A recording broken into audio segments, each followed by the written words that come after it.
આરવ, આ કોમલના રૂમમાં મૂકેલું મશીન બગડી નહીં ગયું હોય ને? ના માં, કોમલના રૂમમાં જે રેકોર્ડર મૂક્યું છે ને એ ચાલુ જ છે. તો પછી આમાં કઈ સંભળાય કેમ નથી રહ્યું? માં જો, આ ફોન છે ને એ અને કોમલના રૂમમાં જે રેકોર્ડર મૂક્યું છે ને એ બંને એકબીજા સાથે કનેક્ટેડ છે, એટલે આપણને એમાં બધું જ સંભળાશે. પણ શું? જો કોમલ રૂમની બહાર નીકળી ગઈ ને તો આપણને કંઈ નહીં સંભળાય, કારણ કે એ રેકોર્ડરની રેન્જ કોમલના રૂમ પૂરતી જ છે. આવું બધું અમારા જમાનામાં તો હતું જ નહીં. આપણે અહીંયા બેઠા બેઠા કોમલના રૂમની બધી વાત સાંભળી શકીએ છીએ. માં, હા તો મેં ખાલી કોમલના રૂમમાં ઓડિયો રેકોર્ડર મૂક્યું છે એટલે આપણે સાંભળી શકીશું. બાકી જો મેં વિડીયો કેમેરો મૂક્યો હોત ને તો કોમલના રૂમમાં જે કંઈ પણ થાત ને એ આપણે જોઈ શકત. પણ મને કોમલના રૂમમાં વિડીયો કેમેરો મૂકવાનું યોગ્ય ના લાગે. એ વાત પણ બરાબર છે. બાકી તો આપણામાં અને પેલા મિહિરમાં ફરક શું રહી જાય? અને કોમલને પણ એવું લાગત કે આપણે એના પર ચોકી ફેરો કરી રહ્યા છીએ. મને છે ને બે વાતનું ટેન્શન થઈ રહ્યું છે. એક તો એ કે જો મિહિર કોમલને ફોન નહીં કરે ને તો આપણે આ બધી મહેનત છે ને એ પાણીમાં જતી રહેશે. તું એ બાબતે નિશ્ચિંત થઈ જા, કારણ કે મિહિર કોમલને ફોન જરૂર કરશે.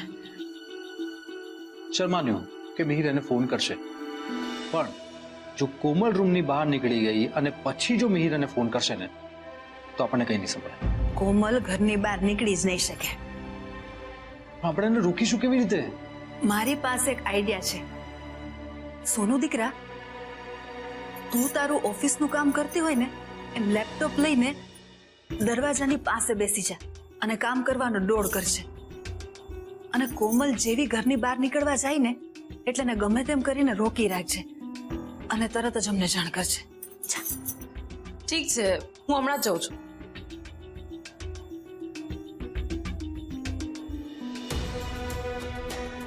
આરવ, મને કોમલની બહુ ચિંતા થાય છે. આપણે માંડ માંડ એને પેલા મિહિરના પ્રભાવમાંથી બહાર કાઢીએ છીએ, પણ આ જેવો મિહિરનો ફોન આવશે ને એટલે વળી પાછી એ મિહિરની વાતોમાં આવી જશે. ના માં, મને લાગે છે ત્યાં સુધી 50% કોમલ મેન્ટલી પ્રિપેર્ડ છે કે મિહિર એને લાયક નથી, અને બાકીના 50% આપણે મિહિરની સચ્ચાઈ એની સામે લાવીને સાબિત કરી આપીશું કે ખરેખર મિહિર એને લાયક નથી. એટલે બસ એક વાર મિહિર એને ફોન કરે એટલી વાર.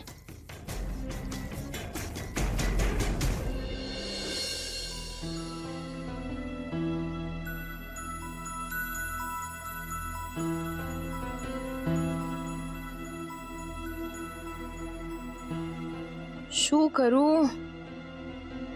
હા, મમ્મીજીને હા પાડતો તો મેં પાડી દીધી છે, પણ જો કદાચ કોમલબેન મારી વાત નહીં માને અને બહાર જવાની જીદ કરશે તો નહીં, તો નક્કામી મારી વચ્ચે બોલાચાલી થઈ જશે. હે ભગવાન.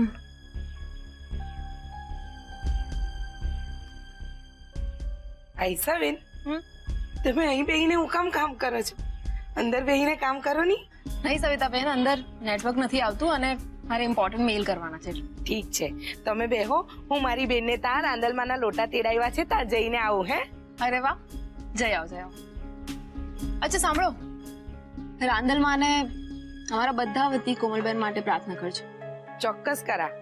અને બધું સારું થઈ જાય ને પછી હું મોટી બેનને કહીને રાંદલમાના લોટા તેડાવા. સાચી વાત છે, પણ સવિતાબેન, આપણે બધા તો કોમલબેનને બચાવવાના પૂરા પ્રયત્ન કરી લઈશું, પણ હવે બધો આધાર કોમલબેન ઉપર છે કે એ શું કરે છે. આઈ જસ્ટ હોપ કે કોમલબેનને ઘરેથી બહાર જવાનો વિચાર જ ન આવે, નહીતર આરવની બધી મહેનત ઉપર પાણી ફરી જશે.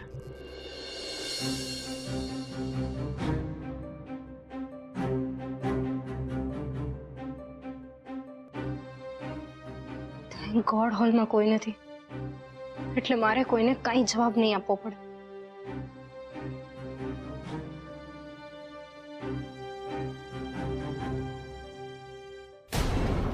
ઓ ગોડ, ભાભીની સામે ઘરની બહાર નીકળીશ તો એ મને પૂછે જ કે હું ક્યાં જાઉં છું અને શું કામ જાઉં છું. હું શું જવાબ આપીશ? જો કે બહાર નીકળીને પણ હું ક્યાં જઈશ, કારણ કે મિહિરનો ફોન આવે તો હું એને કહું ને હું તારી સાથે દુનિયાના કોઈ પણ ખૂણે આવવા તૈયાર છું, તું બસ મને અહીંથી લઈ જા.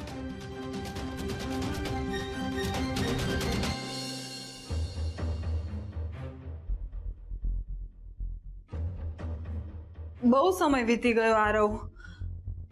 આ છોકરો પણ કમાલ કરે છે. પેલા કોમલને ફોન કરી કરીને હેરાન કરતો હતો, હવે જ્યારે ખરેખર ફોન કરવાનો છે ત્યારે ફોન જ નથી કરતો. માં તું એક કામ કર, તું છે ને રૂમમાં જઈને આરામ કર, હું અહીંયા મોબાઈલ પર વોચ રાખું છું. માં મિહિરનો ફોન આવશે એટલે હું તને બોલાવીશ. હા ઠીક છે, માં. બોલ ને બેટા. માં તને એવું નથી લાગતું કે આપણે હજી એકવાર વિચારવું જોઈએ? તને જરૂર લાગે છે? હા, કારણ કે આપણે બહુ મોટું પગલું ભરવા જઈ રહ્યા છે. જો કદાચ દાવ ઊંધો પડી ગયો ને તો આપણે કોમલને હંમેશા માટે ગુમાવી દઈશું. આપણે સતર્ક રહેશું ને તો નહીં ગુમાવીએ. જે ઉંદરને પકડવા આપણે પાંજરે રોટલીનો ટુકડો બાંધીએ છીએ ને, એ મિહિરને પકડવા આપણે આખું છટકું ગોઠવ્યું છે. અને એને લલચાવવા આપણે માત્ર રોટલીનો ટુકડો નહીં, આ માલ મિલકતના નામે આખે આખો રોટલીનો થપ્પો મૂક્યો છે. એટલે આવશે તો જરૂર. ચલ માન્યું કે એ લોકો આવશે, અને આવીને આપણે જે ઓફર મૂકવા માંગીએ છીએ એ ઓફર જો એમણે સ્વીકારી લીધી ને તો આપણે ખરેખર રસ્તા ઉપર આવી જઈશું. આટલું જોખમ તો આપણે લેવું જ પડશે આરવ. અને મને મારા 1000 હાથવાળા ઠાકોરજી પર વધારે ભરોસો છે. એ આપણને સાચો રસ્તો બતાવીને આમ રસ્તા પર તો નહીં જવા દે. હિંમત રાખ દીકરા, આપણી આ યોજના નિષ્ફળ તો નહીં જ જાય. હું અત્યારે જાઉં છું, પણ જેવો મિહિરનો ફોન આવે ને એવી તરત મને બોલાવશે.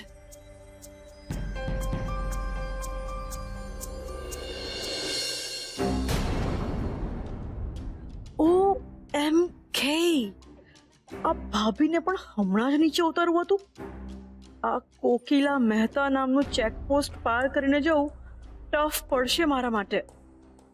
મારે આમને કોઈ એક્સક્યુઝ આપીને પટાવવા જ પડશે. શું વાત છે માધુરીબેન? આ સવાર સવારમાં તમારી સવારી ક્યાં ઉપડી? એકચ્યુઅલી ભાભી બહુ દિવસથી બહાર નથી ગઈ ને, તો આમ બહુ જ લો ફીલ થતું હતું. તો આઈ થોટ કે મારી ક્લોઝ ફ્રેન્ડ સાથે કોફી પીવા જાઉં, યુ નો, થોડો મૂડ ફ્રેશ થઈ જાય. આવા કાળા તડકામાં અમને ફ્રેશ થવા જવું છે. પણ તમે ચિંતા ના કરતા, હું કલાકમાં આવી જઈશ. ભલે ભલે, જઈ આવો. બાય. મારે અત્યારે જ આરવને માધુરીબેનની પાછળ મોકલવો પડશે. નક્કી મિહિરને મળવા જ જઈ રહ્યા છે. આરવ, આરવ, હા માં. જલ્દી નીચે આવ. શું થયું માં? તું કેમ આટલી ટેન્શનમાં છે? આરવ, માધુરી ફેબા હમણાં જ બહાર ગયા છે. તું જાને એની પાછળ જો ને ક્યાં જાય છે. વોટ યુ મીન કે હું એમને ફોલો કરું? હા, મને એવું લાગે છે કે મિહિરને મળવા ગયા છે. બહુ આગળ નીકળી જાય ને એ પહેલા જો તો ભાગ જલ્દી. અને સાંભળ, તારો મોબાઈલ લઈને જાજે. મોબાઈલ? અરે માં, હું જો મોબાઈલ લઈને જઈશ ને તો આપણે પેલું રેકોર્ડિંગ નહીં સાંભળી શકીએ. એક કામ કર, મોબાઈલ અહીં જ રહેવા દે. મિહિરના ફોનને હું રાહ જોઈશ. અને તું છે ને આયશા બહાર જ બેઠી છે, એનો ફોન લઈને જા. આરવ, શું વિચારે છે? જલ્દી જા, આપણી પાસે સમય બહુ ઓછો છે. હા હા, જાઉં છું. અને સાંભળ, હા. કઈ પણ ખબર પડે ને ફોન કરજે. ઓકે માં, ઓકે. આ મિહિરને તો હું પહોંચી વળીશ, પણ સૌથી પહેલા મારે કોમલની સલામતીની વ્યવસ્થા કરવી પડશે. હેલો, જય શ્રી કૃષ્ણ હિનાબેન. જય શ્રી કૃષ્ણ કોકિલાબેન. શું વાત છે, આજે ઘણા દિવસે અમારી યાદ આવી? હા બેન, પરિસ્થિતિ જ એવી ઊભી થઈ છે. તમે પણ વિચારશો કે આ કોકિલાબેનને ગરજ પડી એટલે મને યાદ કરી. હા, તમે શું બોલો છો? અને શું વાત છે? તમે જરા ટેન્શનમાં લાગો છો મને. હિનાબેન, એક નાનકડી સમસ્યા છે જેને ઉકેલવા માટે જ મારે તમારી મદદની જરૂર છે. અરે આટલી જ વાત છે તો બોલો ને, મારે શું કરવાનું છે? જુઓ હિનાબેન, મારી વાત ધ્યાનથી સાંભળો.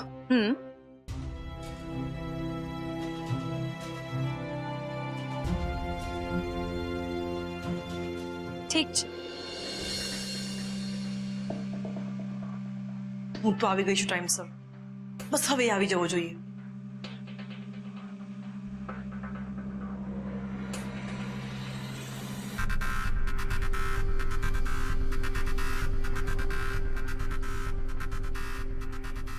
હું આમ ને આમ બેસીશ તો ફૈબા મને ઓળખી જશે. અને તો બહુ વાર કરી આવવામાં. આઈ ગેસ જે પણ ફૈબાને મળવા આવી રહ્યું છે એનું મારે વિડીયો રેકોર્ડિંગ કરવું જોઈએ.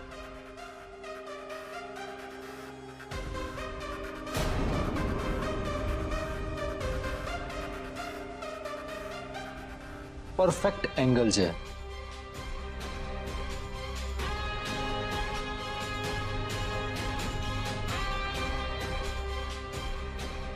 But cold drink please.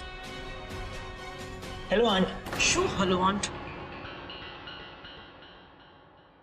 O no, that means કે માનો ડાઉટ કરેક્ટ હતો. ફૈબા અમારા બધાથી છુપાઈને મિહિરને મળવા જ આવ્યા. એનો મતલબ એ કે એ મિહિરના ટચમાં હતા અને છે. તે આ આંટને આખી આખી હલાવી નાખી છે. What is all this? તે શું માંડ્યું છે આ બધું? હો, કેમ? મેં શું કર્યું? તે કઈ નથી કર્યું ને એ જ પ્રોબ્લેમ છે. તું અચાનક આમ ગાયબ થઈ જાય એ કેમ ચાલે? તને આઈડિયા પણ છે અહીંયા શું શું બની ગયું છે? આંટ, તમને આઈડિયા નથી કે મારી સાથે શું શું બની ગયું છે તે. યસ, તમારા ભાઈ મિસ્ટર જયરાજે મને જે ત્રાસ આપ્યો છે. અરે એ પછી કોઈ પણ માણસ હોય ને તે ભાગી જ જાય આવી રીતે. અરે પણ તને આમ ગાયબ. Thank you. Will you have something? ના, મારે નથી. Thank you. તને આમ ગાયબ થઈને કઈ નહીં મળે.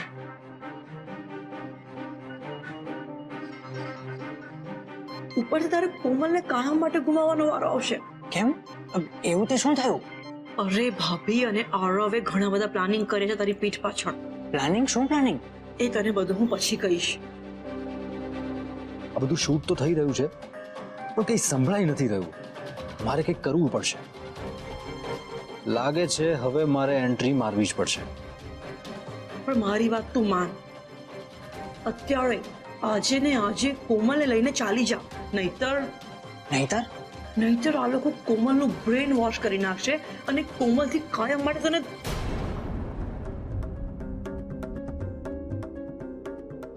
કે શું થયું? આરવ છે ત્યાં. એ મને તારી સાથે જોઈ જશે તો મારી તો બેન્ડ વાગી જશે. મારે નીકળવું પડશે. ઓકે? એક મિનિટ, જતા જતા મને એ તો કહેતા જાઓ કે એ લોકો શું પ્લાનિંગ કરી રહ્યા છે. એ વાત તો આપણે પ્રાઇવેટ નંબર પર કરશું. ઓકે? આઈ એમ લિવિંગ નાઉ. આરવ ભાઈ તને જોઈ જાય એ પહેલા તું પણ નીકળી જા મિહિર.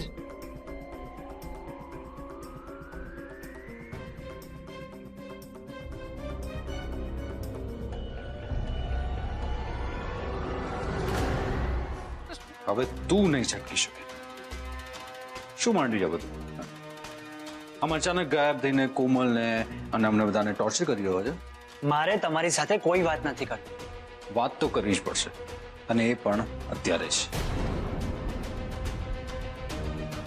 કોમલને તારા પ્રેમમાં ફસાવીને એની સાથે જબરજસ્તી મેરેજ કરવા પાછળ તારો મોટિવ અમારો બિઝનેસ, બંગલો, ગાડી આ બધું પચાવી પડવાનું છે ને? જા, આ બધું અમે તને સામેથી આપીએ છીએ. વોટ? હા, જે મેળવવા માટે તે આ બધું પ્લાનિંગ અને પ્લોટિંગ કર્યું છે ને એ બધું અમે તને સામેથી આપી દેવા તૈયાર છીએ. બસ તું કોમલને આ મેરેજમાંથી ફ્રી કર. આમાં હસવા જેવું શું છે? હસું નહીં તો શું કરું? તમને શું લાગે છે કે હું નાનો કિકલો છું કે તમે જે કહેશો હું માની લઈશ? એમ તમે લોકો કોમલને બચાવવા માટે તમારું બધું જ મને આપી દો એ હું માની જ નહીં શકું ને? માનવું તો પડશે. તમારા મમ્મી પપ્પા પોતાનો ઈગો છોડીને મને આ બધું આપી શકશે?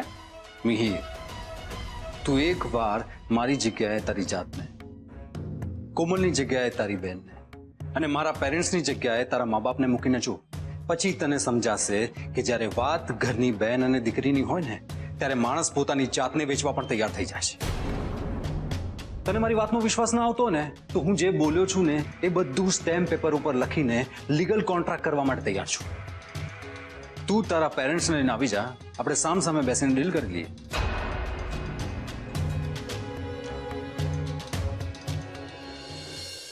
માં તને શું લાગે છે, મીર આવશે એના પેરેન્ટ્સને લઈને આપણને મળવા? મિહિર આવશે, જરૂર આવશે આરવ. મને નથી લાગતું. પણ મને લાગે છે પોતાની બરબાદીને આમંત્રણ આપવા એ છોકરો જરૂર આવશે.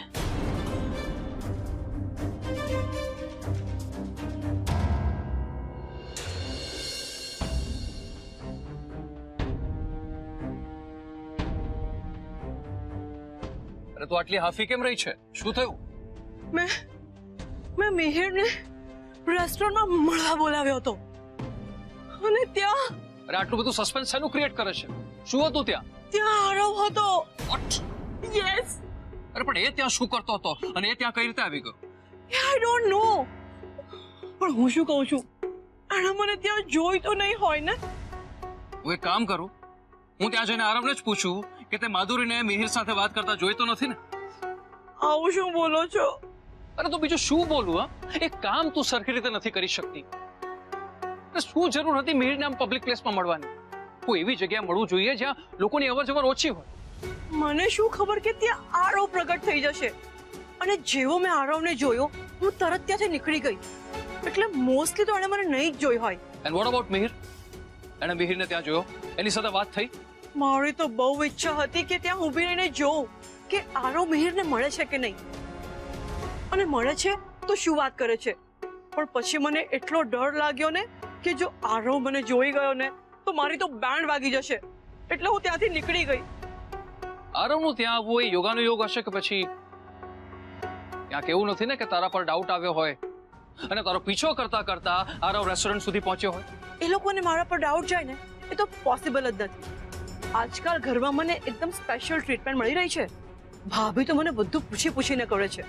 અચ્છા. હાસ તો. અને આયશા પણ એકદમ માનથી વાત કરવા લાગી છે મારી સાથે. તને આ બધાની નવાઈ નથી લાગતી? એમાં નવાઈ લાગવા જેવું શું છે? આઈ ડિઝર્વ ઓલ ધીસ. ગઈકાલ સુધી તું એ લોકોને આંખના કણાની જેમ ખુશતી હતી. એ લોકો દરેક બાબત વિશે તને બ્લેમ કરતા હતા અને આજે અચાનક તારી વાવા થવા માંડી. તને નવાઈ નથી લાગતી આ વાતની? શું કારણ હોઈ શકે એ લોકોના આવા બદલાયેલા વર્તન વિશે? ઓ યસ, આ તો મેં વિચાર્યું જ નહીં. હું તો ફૂલાઈ ગઈ હતી કે મારું માન વધી ગયું. પણ હવે મને લાગે છે કે કંઈક તો ગડબડ છે. મારું તો મગજ બેર મારી ગયું છે. હવે આપણે શું કરીશું? શું થશે હવે? પણ જો આરવે મિહિરને જોયો હશે, એણે મિહિરની સાથે વાત કરી હશે, તો આઈ એમ શ્યોર કે એણે મિહિરને પોતાની ઓફર આપી હશે. અને આ ઓફરની લાલચમાં આવીને મિહિર આરવ જેમ કહેશે એમ જ કરશે. ઇન ધેટ કેસ મારે ફાટેલા કપડા અને હાથમાં કચોળો લઈને ભીખ માંગવાની પ્રેક્ટિસ કરવી પડશે. પ્લીઝ ઓવર એક્ટિંગ નહીં કર. તો શું કરું? હવે જે કરવાનું છે એ લોકોએ કરવાનું છે. આપણે ભગવાનને પ્રાર્થના કરીએ કે હજી આપણને એક ચાન્સ આપે મિહિરને પટાવવાનો, જેથી એ કોમલને લઈને ફરી ભાગી જાય. મારું દિમાગ કહે છે કે તારી આ મૂર્ખામીને કારણે આપણે પૈસાદાર બનવાની તક ગુમાવી ચૂક્યા છે. માં, તે આયશાને બધું સમજાવી દીધું છે ને? મારી સોનુ સાથે બધી જ વાત થઈ ગઈ છે અને બધું જ સમજાવી દીધું છે કે એને ક્યાં શું કરવાનું છે.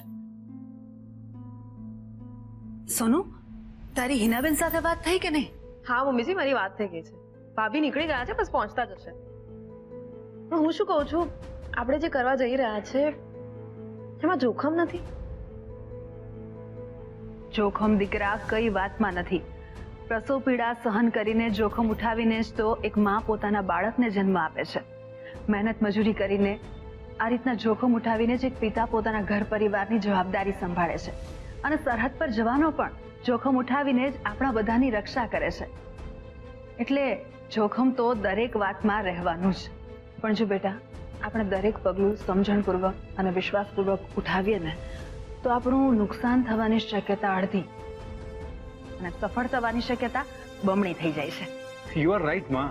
મને ખબર છે દીકરા કે હું રાઈટ જ છું, પણ હવે મને ચિંતા એક જ વાતની છે કે આ માધુરીબેન પાછા આવે ને એ પહેલા આપણે જે ધાર્યું છે ને એ પ્રમાણે બધું જ પાર પડી જાય, બસ એટલે શાંતિ.